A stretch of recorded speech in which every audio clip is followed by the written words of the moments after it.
For me, the different angles to my music and my process are just a natural consequence of my interests. You know, I'm interested in science and philosophy and music and visual art, so why not try and do them all at the same time? You know, it's just what I'm interested in.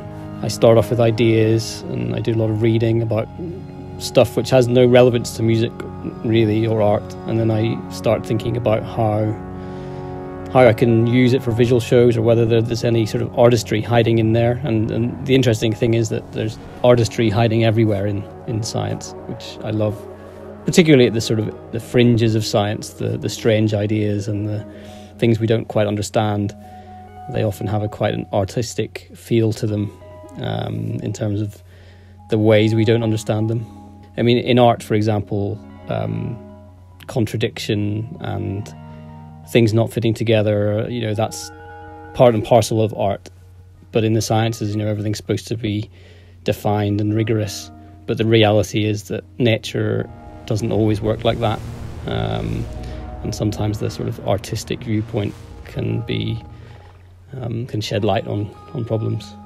And in the end, I just come out with some cool visuals and get to chat to a lot of interesting people, and then the whole process pushes me in strange directions musically. It's why my albums are generally more home listening, more sort of they go in a lot of different directions. And then for my EPs and things, I do a bit more club stuff. But the albums, when I'm working with the ideas, pushes me in strange directions musically, which is a useful creative tool.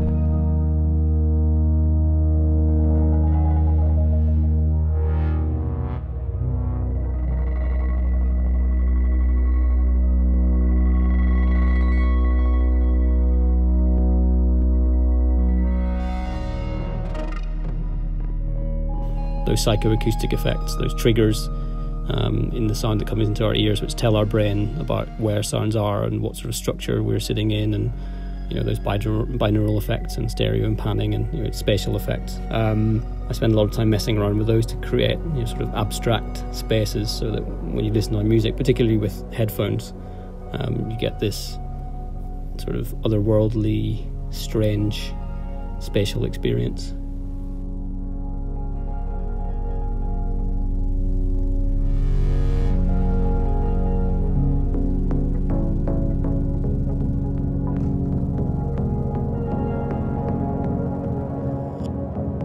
I mean, the initial idea of my work varies from project to project. For my albums, I generally take an overarching idea and then break it down into lots of sub-ideas to form chapters, which, you know, each chapter then forms a visual story and a piece of music.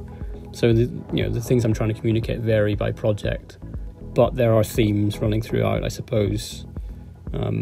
Themes of nature. You know, I'm interested in science and philosophy, but really, you know, they all stem from observing the natural world and looking for patterns. And so a lot of my work fundamentally goes back to natural structures, you know, what we see out there. But in terms of what we see, what I'm really interested in, what underlies it, you know, the sort of laws, the more simplistic structures that give rise to the complexity around us. And a lot of the time those simplistic structures are really, really beautiful.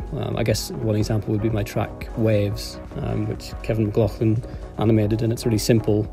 The simple concept of a wave, you know, these particles moving up and down and propagating energy without themselves moving. Just that simple idea gave rise to these really beautiful, engaging structures. And by looking for things in nature, you know, I often find things which are great fodder for visuals and for music.